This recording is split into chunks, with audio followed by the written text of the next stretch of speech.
Sejak kecil, meskipun aku seorang wanita, namun aku dikenal dengan seseorang yang cukup pemberani. Namaku Amanda.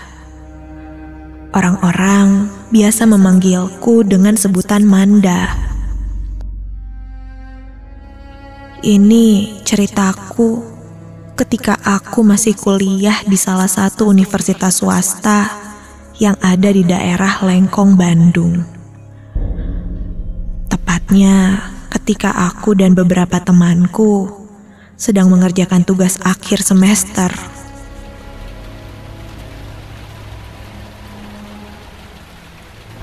Aku dan teman-temanku sudah sepakat untuk mengerjakan tugas akhir di salah satu apartemen temanku yang ada di daerah Bandung Timur. Malam itu hujan cukup deras. Namun untungnya kami sudah sampai di apartemen Cika, salah satu temanku. Apartemen Cika berada di lantai 8. Ketika di dalam lift, sedikit penasaran, aku bertanya pada Cika. Cik, kalau nggak salah, apart ini tuh katanya horor ya? Bener nggak sih? Lebih horor tugas kita kali Man kalau sampai gak beres. Beneran. Gue kepo nih. Lu nggak takut apa? Suka ada sih yang nemenin. Maksudnya yang nemenin gimana, Cik? Ya gitu aja deh. Kadang suka ada suara-suara gak jelas gitu kalau malam. Ih, serem dong, Cik. Kok lu berani sih? Cika pun menjawab sudah biasa. Sambil berjalan keluar lift dan menuju kamarnya. Kami pun masuk ke dalam kamar Cika. Di dalam kamar hanya ada kami bertiga. Ada aku, Cika, dan satu temanku yang lain. Kulihat hujan masih turun cukup deras. Gemuruh petir terdengar jelas olehku. Mungkin karena posisi kamar Cika juga yang berada di lantai 8. Kami pun lanjut mengerjakan tugas hingga waktu pun berlalu.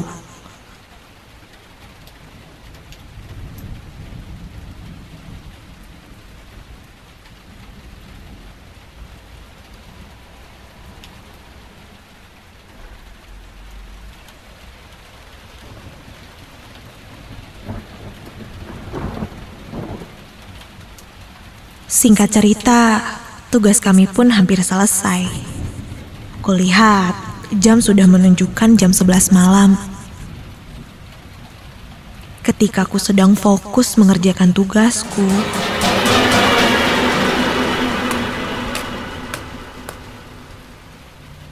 samar terdengar suara seperti ketukan.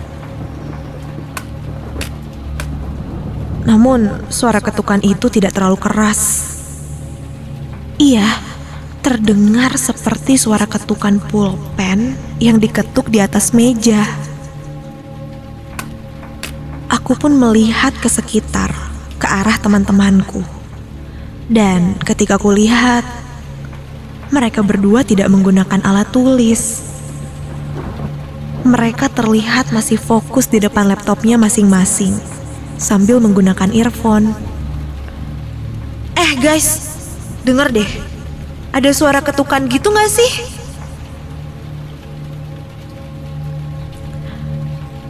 Ku coba menanyakan apa yang ku dengar pada temanku. Namun, mereka bilang tidak mendengar. Ku coba berpikir positif. Mungkin suara yang ku dengar bukan berasal dari kamar ini. Sampai selang beberapa saat, ketukan itu terdengar lagi.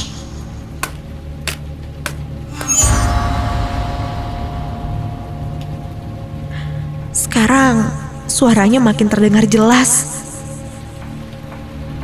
Namun kulihat lagi ke arah kedua temanku. Mereka seperti tidak mendengar apa-apa. Aku sedikit heran dan bertanya dalam hati, apa aku saja yang mendengar suara ketukan itu?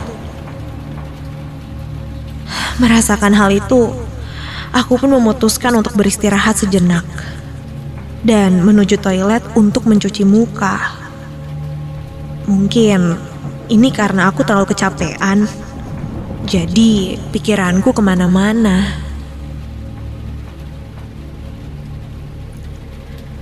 Singkat cerita, kami pun selesai. Temanku yang lainnya mengajakku untuk menginap saja di apartemen Chika. Namun aku menolaknya karena belum izin pada orang tuaku.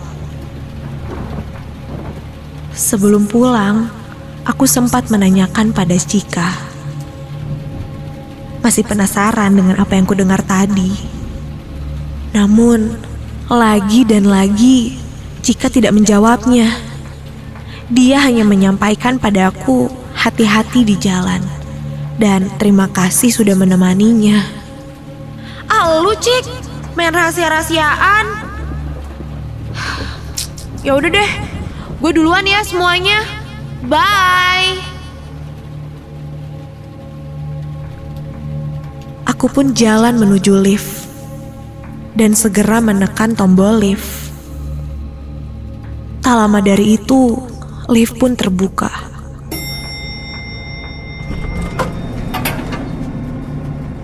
Dan kulihat tidak ada siapa-siapa.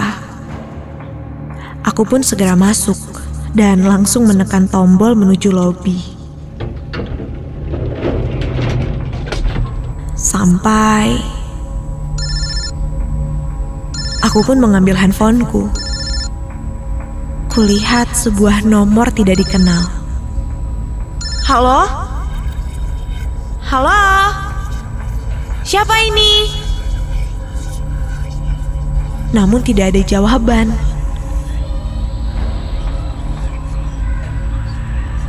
Halo? Halo? Halo?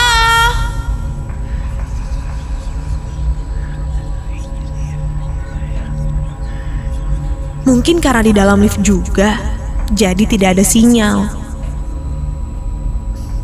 Tak ada jawaban lagi, aku pun menutup teleponnya. Dan tak lama dari itu pun, lift pun terbuka. Aku langsung berjalan menuju keluar dan segera pulang. Sesampainya di rumah, aku segera masuk kamar.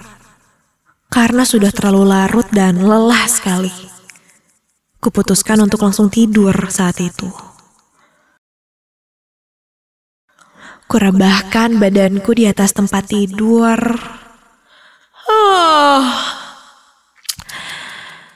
Rasa kantukku seperti tidak bisa kutahan malam itu. Aku mengambil posisi tidurku. Kupeluk gulingku dan mencoba kembali terlelap. Sampai tiba-tiba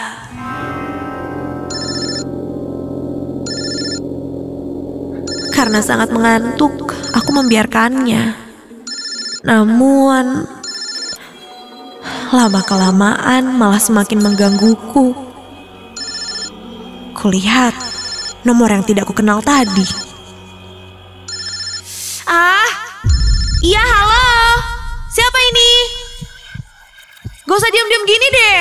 Gak usah jahil. Gak ada kerjaan banget sih. Tidak ada jawaban apa-apa.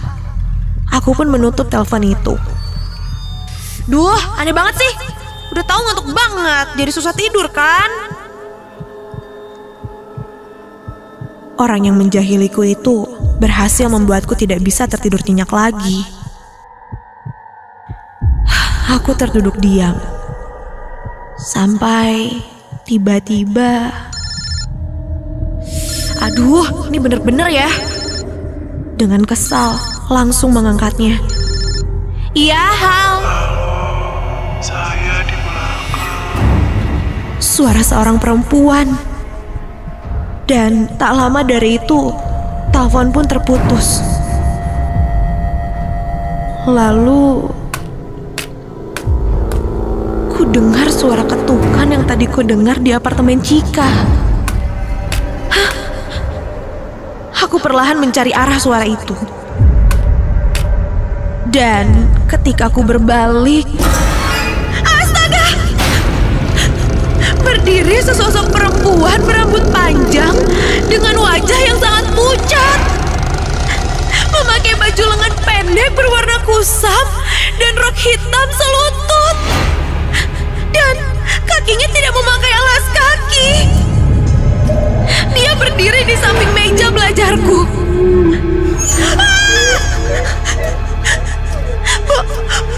Bola matanya berwarna putih. Dan di sepanjang wajahnya terlihat gerak urat-urat wajahnya. Kukunya kulihat sangat panjang sekali. Sambil mengetukkan ke atas meja. Aku pun teriak ketakutan. Badanku bergetar tidak karuan. Sampai aku tidak tahan lagi. Dan di sana aku mulai tidak sadarkan diri.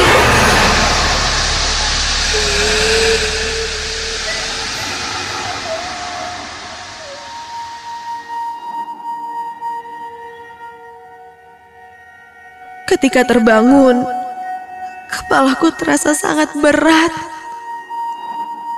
Kulihat hari itu sudah siang. Aku langsung menghubungi Cika dan menyuruhku untuk ke rumah. Setelah Cika datang, kuceritakan semua yang kualami semalam. Awalnya Cika tidak mau bercerita apa-apa. Sampai akhirnya dia pun bilang bahwa dulu pernah ada seorang wanita yang jadi korban pembunuhan di samping kamarnya. Entah ada hubungannya dengan kejadianku semalam. Cika bilang mungkin saja itu adalah sosoknya yang berusaha berkenalan denganku dan mengikutiku sampai akhirnya menampakkan dirinya.